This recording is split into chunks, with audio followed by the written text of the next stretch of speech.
믿음의 고백하겠습니다. 예수님 안에서 난 언제나 행복합니다.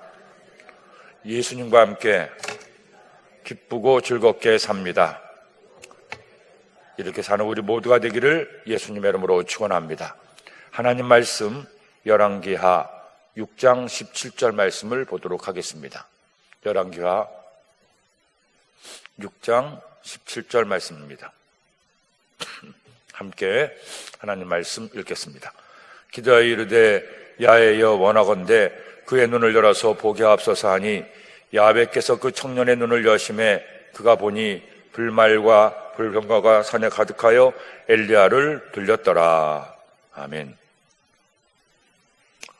유명한 소설인 나간중의 삼국지연의를 보면 위와 옥과 촉 세 나라가 계속해서 서로 다툼을 벌이면서 통일을 위해서 애쓰는 장면들이 계속 나오게 됩니다.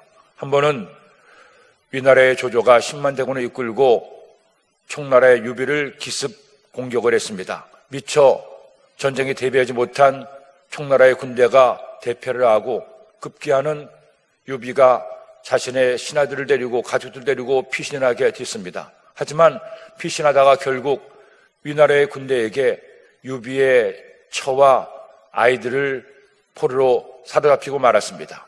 이와 같은 지경에 이르자 조자룡이 홀로 그 적전에 들어가서 빼앗겼던 아내와 유비의 아내와 아이들을 데리고 구살성으로 돌아오게 됩니다. 하지만 위나라의 10만 대군이 계속 총나라를 완전히 전멸시키려고 달려드는데 그때 마침 총나라의 유비와 많은 도망치는 사람들이 장판교를 건넜습니다. 그리고 그 장판교로 위나라의 10만 대군이 물밀듯 밀려오는데 이때 저 유명한 장비가 장팔사모를 가지고 그 장판교 앞에 혼자 우뚝 섭니다. 그리고 위나라의 10만 대군에게 소리치죠. 이리로 와라, 너희들은 다 전멸당하고 말 것이다 하고 고래고래 소리를 지르자 한참 진격하던 위나라의 군대가 거기서 서게 됩니다. 그리고 저 뒤에 보니까 뭔가 흙먼지 같은 것이 막 다리 너머로 보이는 것 같은데 아무래도 수상한 겁니다. 10만 대군이 밀려오는데 장비 혼자서 그렇게 대군을 막고 있으니 아하, 우리가 함부로 장판교를 건너면 안 되겠구나. 저렇게 장비가 당당하게 다리를 막고 서는 거 보니까 저 뒤에 매복이 있을지 모른다. 그만 맹렬하게 추격하던 추격전을 그치고 말았습니다. 그리고 한참 거리에 두고 그 장비를 돌파하는 것이 결코 만만치가 않았습니다. 관우도 한 수 내려놓는 그와 같은 장비인데 장비가 저렇게 막고 있으니 우리가 뚫고 나가기도 어렵고 또 뚫고 나간다 한들 매복 때문에 우리가 질 수도 있다는 판단을 내렸기 때문입니다. 결국 그렇게 시간을 벌어서 유비와 피난하던 가족들과 군대들이 재정비하고 진열을 가다듬게 됩니다.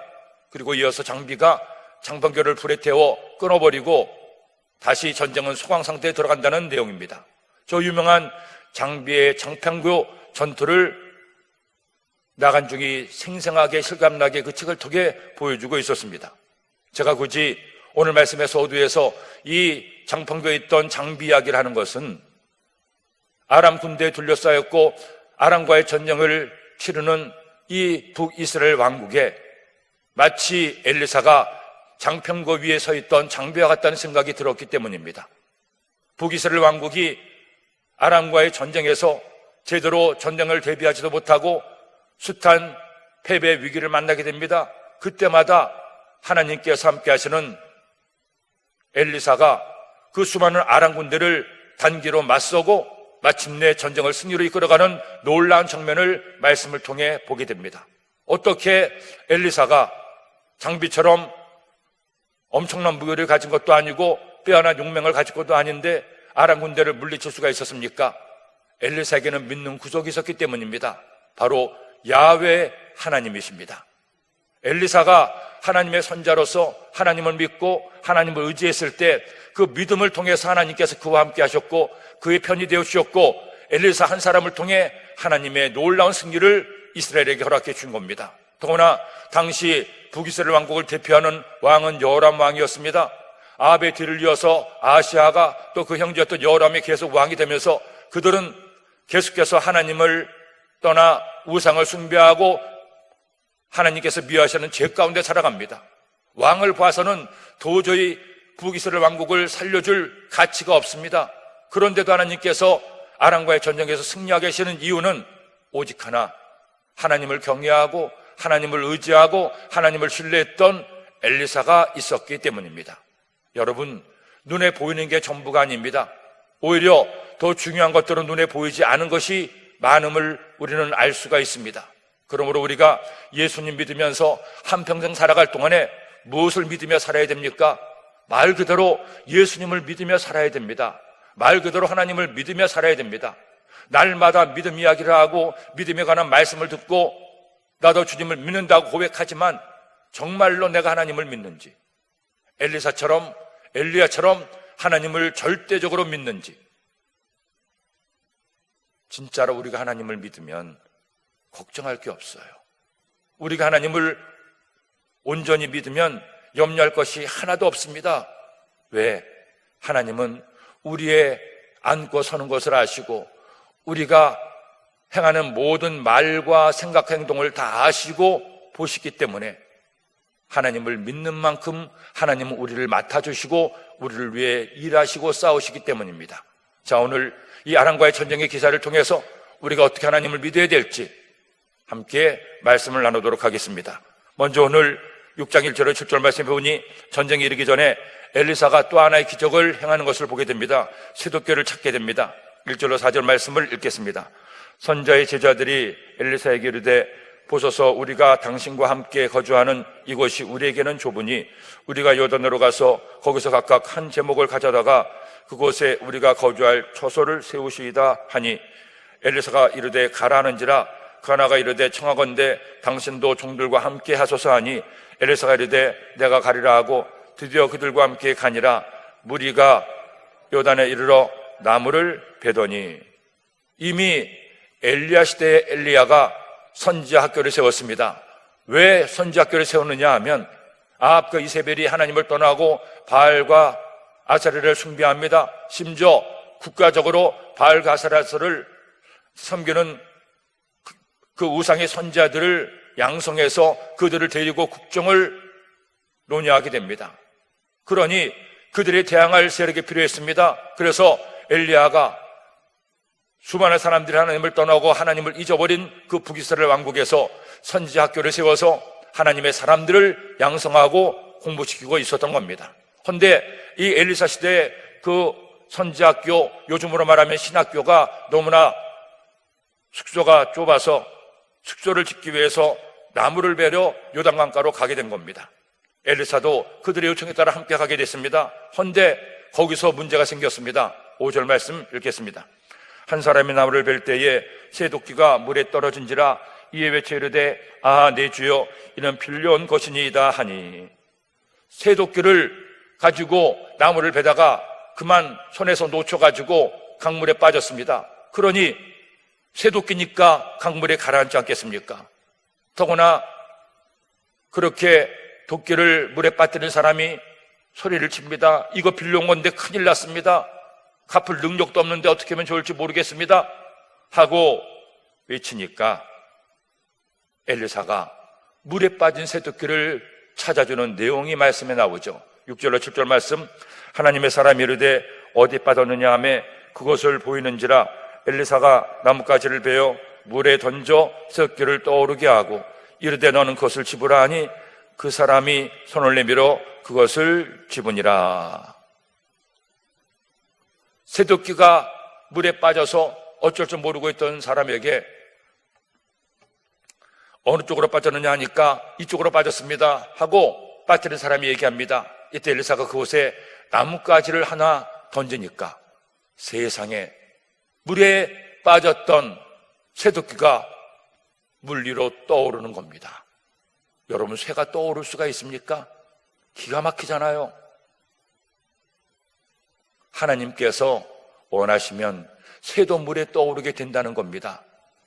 하나님께서 한 선자의 제자의 그 애달픔을 보시고 이 작은 것에도 응답하시고 반응하시는 모습을 볼 수가 있습니다.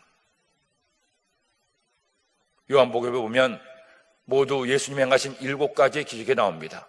예수님의 삶과 행적을 기록한 복음서가 4개 복음서가 있습니다. 마태, 마가, 누가, 요한 복음서가 있는데, 마태, 마가, 누가 복음서는 거의 AD 50년에서 60년경 사이에 쓰여진 동시대의 복음서입니다. 그래서 마태나 마가나 누가 복음서는 그 내용이 비슷하고 사건과 시간별로 쭉 기록되어 있습니다. 그런데 요한 복음서는, 사도 요한이 쓴 요한 복음은 그 세 복음서가 쓰여지고 나서 약 30-40년 후 AD 90년경에 쓰여진 말씀입니다. 그렇기 때문에 이미 마태, 마가, 누가복음을 통해서 예수님께서 행하신 기적과 하신 말씀들을 다 가르침을 받은 성도들에게 요한은 특별히 그 누구보다도 예수님과 가까운 거리에 있었고, 오랫동안 다른 제자들은 일찍 순교했지만 홀로 나이가 100세가 가까이 살면서 예수님께서 하신 말씀, 예수님께서 하신 일들을 떠올리며 깊이 묵상하며 요한복음을 쓰게 됩니다. 그래서 굳이 마태나 마가나 누가복음에 나오는 모든 기적을 다 기록하지는 않습니다. 특별히 요한이 묵상한 예수 그리스도는 하나님의 아들을 넘어서, 그리고 이스라엘 백성을 구원할 메시아를 넘어서 아들이신 하나님, 삼일체 하나님 가운데 한 분, 즉 예수 그리스도가 하나님이심을 깨닫고 그것을 위해서 요한복음을 쓰게 됩니다. 그렇기 때문에 예수님의 신성을 보여주는 특별한 기적 7가지를 정해서 그 기적만을 기록하고 있어요. 그 가운데 첫 번째 기적이 물을 포도주로 만드는 가나에서의 기적이었습니다. 물이었는데 예수님께서 그 물을 떠다 주라고 얘기하니까 손님들이 갔을 때는 포도주가 됩니다. 형질이 변하는 기적이었죠. 두 번째 기적은 왕의 신하의 아들을 고치는 기적이었습니다. 이때는 왕의 신하의 집에 가지도 않는데 왕의 신하가 지금 말씀하셔도 내 아들을 살아날 것을 믿습니다 얘기했을 때 공간을 넘어서 예수님께서 기적을 행하십니다. 오병이어의 기적도, 죽은 나사로를 살리는 기적도 이처럼 하나님이 아니면 할 수 없는 기적들을 보여주고 있는데, 그 첫 번째가 물이 변해서 포도주가 되는 기적처럼 새도끼는 떨어지면 가라앉을 수밖에 없는데 그 새도끼의 형질을 바꾸어서 물에 떠오르게 했다는 것입니다. 하나님이 하셨다는 거죠. 엘리사를 통해서 하나님이 일하심을 보여주고 있습니다. 이와 같은 것을 보고 차용해서 한 목사가 자신의 교회에서 그런 기적을 행했다고 합니다. 말씀을 전하자 그 교회 천정에서 하늘에서 금가루가 떨어진다. 목사님이 계신 곳에 금가루가 떨어집니다. 만민중앙교회 이재롱 목사의 이야기입니다. 나중에 알고 봤더니 위에서 누군가 조직해서 금가루를 뿌린 거예요. 그렇게 그 만민중앙교회에서 이재롱 목사를 가리켜 자연도 바꾸시고 모든 원하는 것을 행하시는 오직 유일하신 우리 목사님. 그랬는데 수많은 성도들을 성폭행하고 성추행해서 75세 넘은 그 노구에 16년형을 받고 감옥에 있어요. 기적을 만들고 기적을 거짓으로 자신들의 손으로 만들어내니 하나님께서 기뻐하실 수가 없고 결국 심판을 피할 수가 없었습니다. 여러분, 기적은 사람 행하는 것이 아닙니다. 어떤 기적도 그 사람을 통해 하나님이 행하시는 것이죠. 기적의 주인은 하나님이지 사람을 높여서는 안 됩니다. 엘리사가 이와 같은 수많은 기적을 행했음에도 자신을 높였습니까? 아니잖아요. 이렇게 그 선자의 제자 하나의 힘들고 어려운 상황까지도 도와주고, 그리고 그로 다시금 용기를 얻게 하는 엘리사의 세심함과 배려함을 볼 수가 있습니다. 그리고 이어서 이제 아람 군대와의 전쟁에 접어들게 됩니다. 8절 23절 말씀에 엘리사를 잡으러 온 아람 군대를 물리치는 내용이 나오는데 8절 말씀을 먼저 읽겠습니다.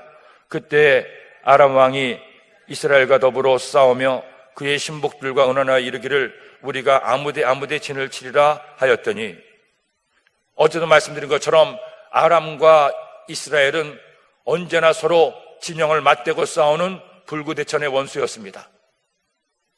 호시탐탐 북이스라엘 왕국을 남진에서 정복시키려고 하는데, 북이스라엘 왕국을 정복시켜야 그 다음에 남유다 왕국이 있는데, 거기서 계속 서로 맞붙어서 국경을 사이에 두고 싸우고 있었죠. 이번에도 아람 왕이 진을 치고 이른바 매복 작전을 벌여서 이스라엘 군대가 지나갈 때 이스라엘 군대를 치겠다고 매복을 하게 했습니다.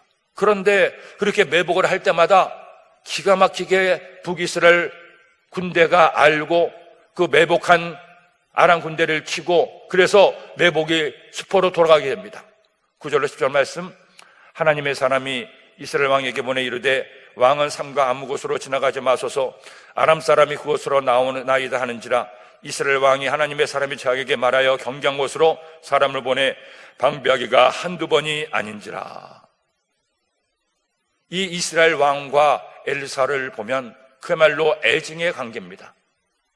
그래도 엘리사의 나라인 북이스라엘 왕국의 왕이니 아주 외면할 수도 없지만 하는 꼴을 보면 도저히 마음에 들지 않습니다. 왕도 마찬가지입니다. 엘리사가 하나님의 사람이고 그를 통해서 수많은 기적이 나타나고 그들을 도와준 것은 감사한데, 사사건건 시비를 걸고 힘들게 하고 욕을 하니 이것 또한 마음에 안 드는 거예요. 이렇게 왕과 선지자 사이에 계속 애증이 얽히면서 이스라엘 왕국의 역사가 이어가게 됩니다. 결국은 하나님의 때가 되면 하나님께서 일하시고 하나님 뜻대로 행하시게 됩니다. 이번에도 이와 같이 아람 군대가 매복하고 이스라엘을 치려고 하자, 이때는 또 하나님께서 엘리사를 통해서 그들을 도와주는 거예요. 알려줍니다. 그래서 매복에 걸리지 않고 전투에서 승리하게 됩니다. 이런 일들이 여러 번 있게 되자 아람 왕이 기가 막힌 겁니다.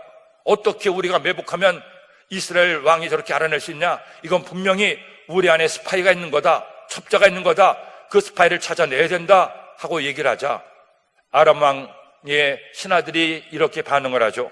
11절로 13절 말씀 읽겠습니다.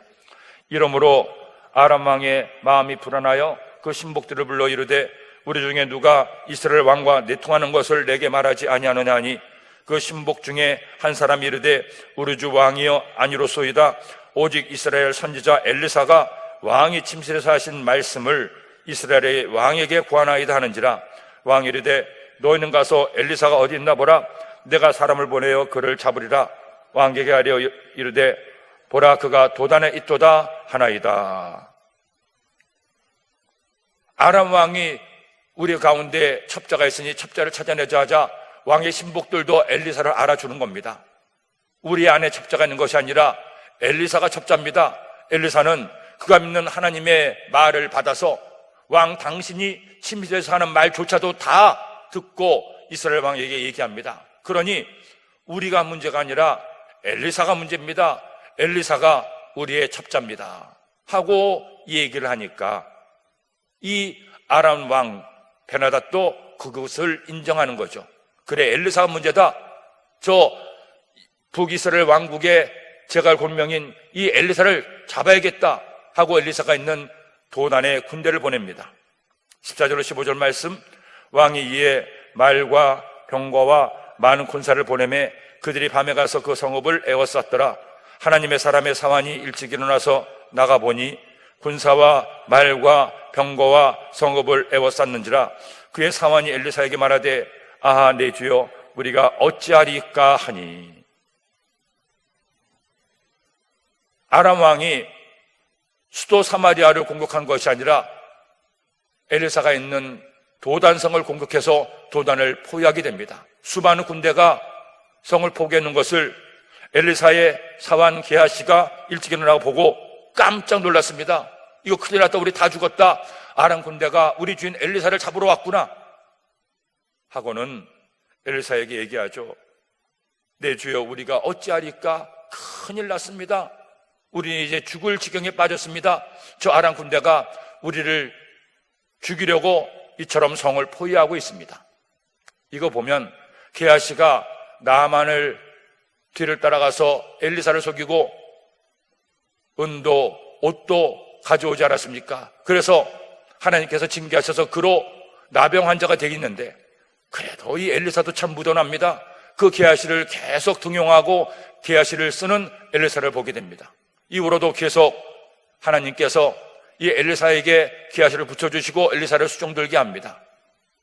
비록 스승인 엘리사의 말을 듣지 않고 속이고 욕심을 부렸음에도, 그래서 하나님께서 그를 징계하셨음에도 계속 그를 불쌍히 여기고 도와주는 엘리사의 선한 마음을 볼 수가 있습니다. 하지만 이번에도 게하시는 우리와 다를 바 없음을 보여줍니다. 보니까 큰일 난 거예요.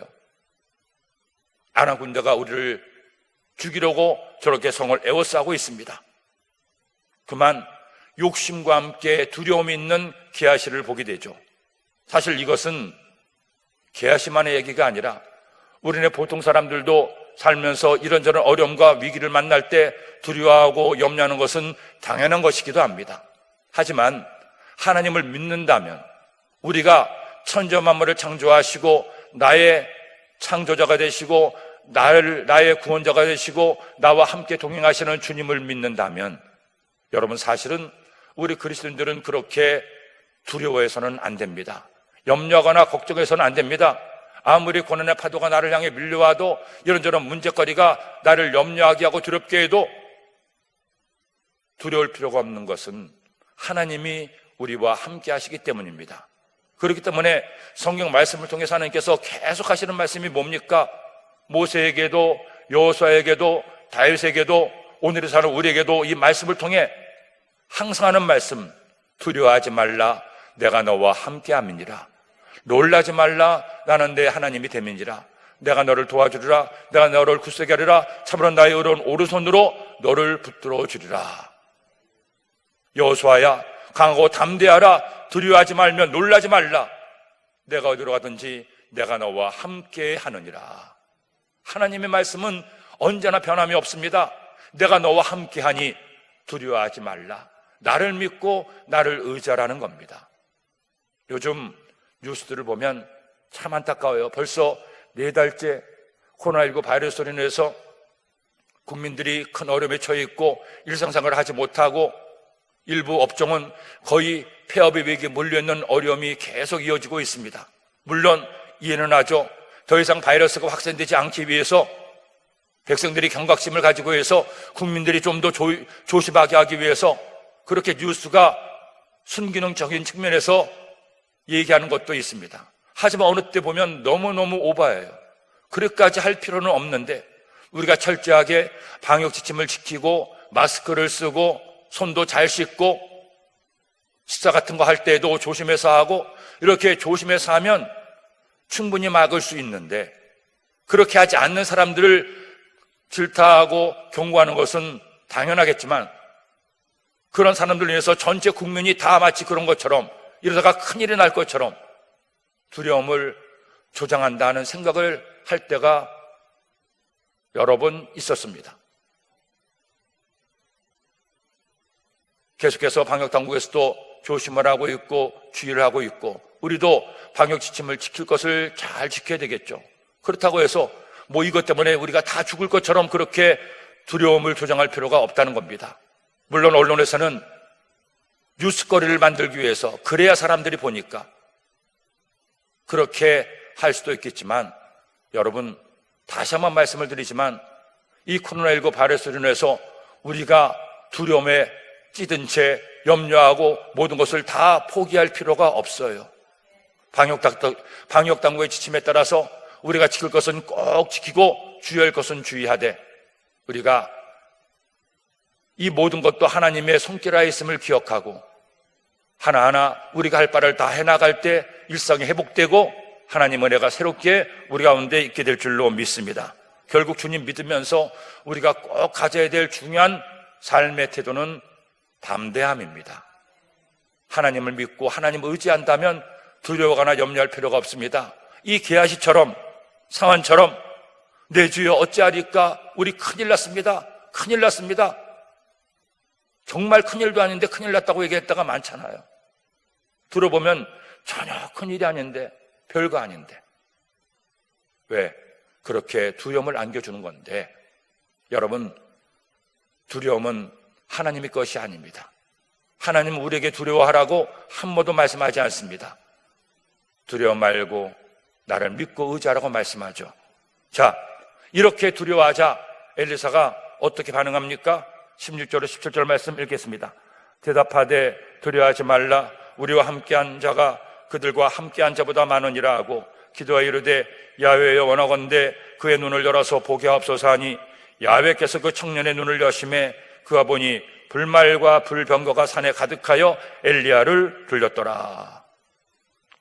사환에게 엘리사가 얘기하죠. 두려워하지 말아라.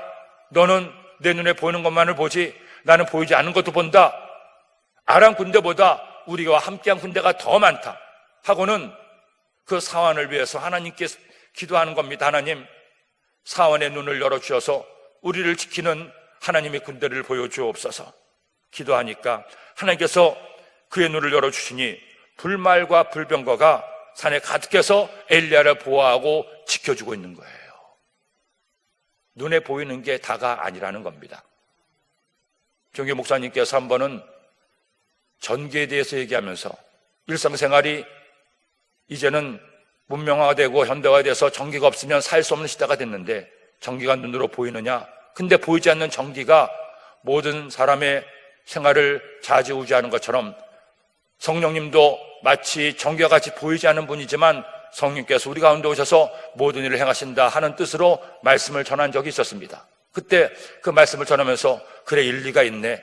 전기가 눈에 보이지 않지만 수많은 전등을 이렇게 밝혀서 환하게 빛을 비춰 우리가 이 새벽에도 하나님을 예배하게 하고 전기를 통해 텔레비전도 켜지고 전기가 없는 시대에 상상할 수 없는데 우리가 주님을 믿으며 살아갈 때 성령님께서 눈에 보이지 않고 손에 잡히지 않지만 우리와 함께 하시고 우리를 도우시지 하는 생각을 하게 됐습니다.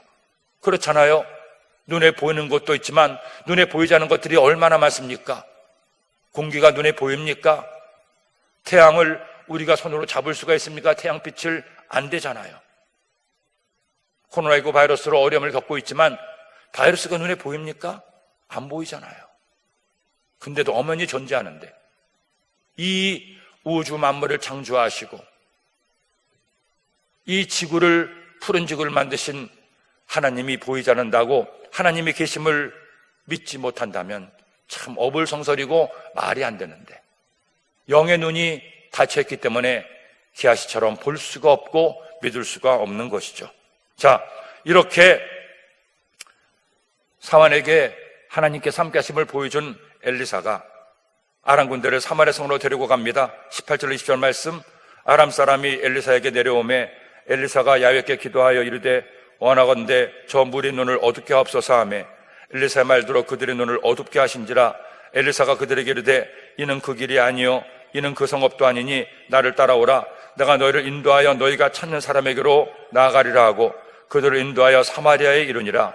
사마리아에 들어갈 때에 엘리사가 이르되 야훼여 이 무리의 눈을 열어서 보게 하옵소서 하니 야훼께서 그들의 눈을 여심해 그들이 보니 자기들이 사마리아 가운데에 있더라. 사한 게하시에게는 눈을 열어서 하나님 군대를 보게 했는데 이번에는 또 엘리사가 기도해서 하나님 아람 군대 눈이 멀게 하옵소서. 그래서 아람 군대가 엘리사를 보는데도 엘리사가 엘리사임을 모르게 하는 겁니다.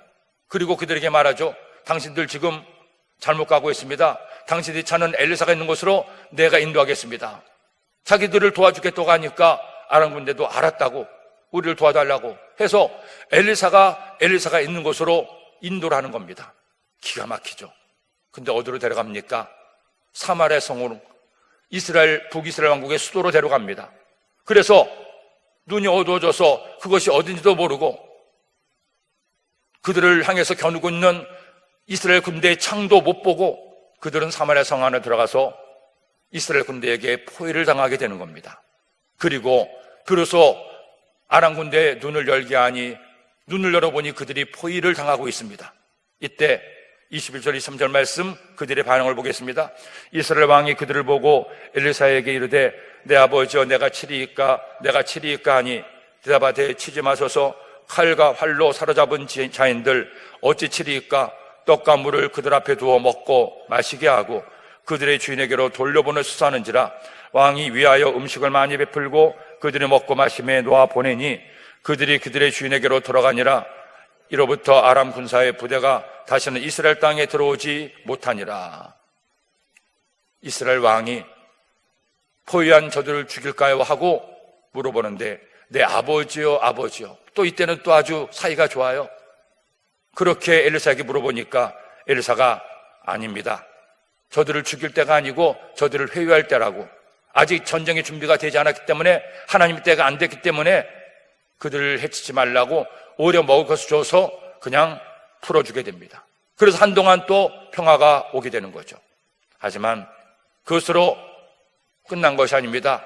다시 두 번째로 아람이 군대를 일으켜서 이번에는 사마리아 성, 북이스라엘 왕국의 수도를 포위 공격하게 됩니다. 그런데 이때 얼마나 오랫동안 포위 공격을 했던지 사마리아 성 안에 큰 위기를 만나게 됩니다. 24절로 33절 말씀에 나오는데 24절로 25절 말씀 읽겠습니다.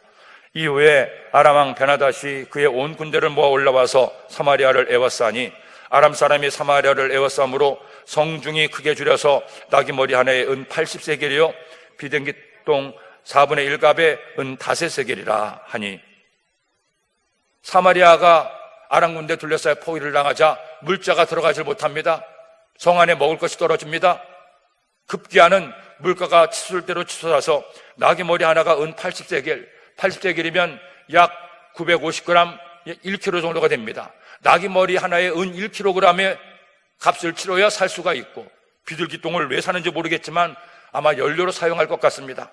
비둘기똥 4분의 1갑에 은 5세겔, 은이 한 60g이 돼야 살 수가 있다는 거죠. 이렇게 물가가 오르니 성 안에 먹을 것이 떨어지고 큰 위기를 만납니다.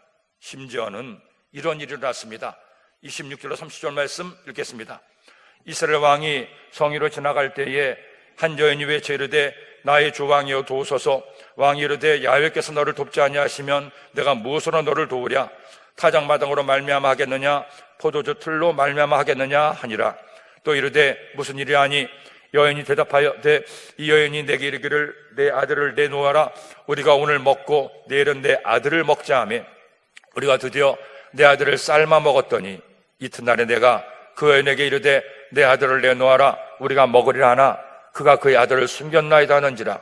왕이 그 여인의 말을 듣고 자기 옷을 찢으니라. 그가 성 위로 지나갈 때에 백성이 본즉 그의 속살에 굵은 배를 입었더라. 기가 막힌 이야기를 합니다.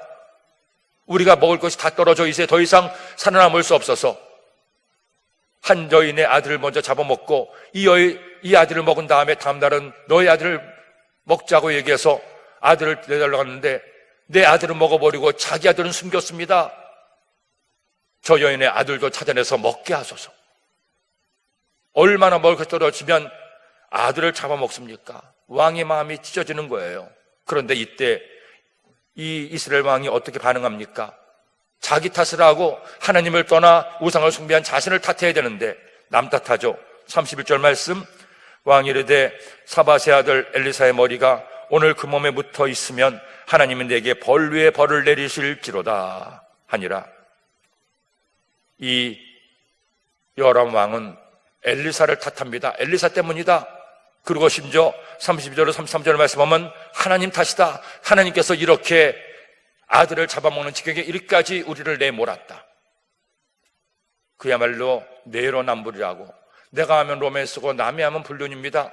이렇게 자기 일을 합리화시키고 자기의 죄를 돌아보지 않고 하나님 탓한 여호람 왕이었기 때문에 이제 결국 그는 비참하게 죽음을 당하고 아합 집안은 멸망당하게 됩니다. 여러분, 우리가 꼭 기억해야 될 것은 잘 되면 내 탓, 안 되면 하나님 탓이 아닙니다. 잘 되면 하나님 탓, 안 되면 내 탓임을 알고 나 자신을 돌이켜 반성할 때 더 나은 내일을 만들 수가 있지 않겠습니까? 이제 하나님께서 이와 같은 위기를 만난 사마리아 성에 어떤 위대한 승리를 행하시는지 흥미진진한 이야기가 내일 말씀을 통해 우리에게 주어지게 됩니다. 그러므로 기대하시고 내려오십시오. 그래서 하나님의 위대한 승리를 함께 체험하는 우리 모두가 되기를 예수님의 이름으로 축원합니다. 기도드립니다. 하나님 아버지, 감사합니다. 고맙습니다. 오늘 하나님 말씀을 주셨으니 이 말씀 꼭 붙들고 엘리사처럼 하나님을 믿고 하나님을 의지하고 하나님을 볼 수 있어 주님과 함께 승리하는 주의 백성들 되게 하여 주옵소서. 귀한 예물 드린 손길마다 주님께서 갚아주시고 예물에 담긴 마음의 소원도 응답하여 주옵소서. 예수님의 이름으로 기도드립니다. 아멘.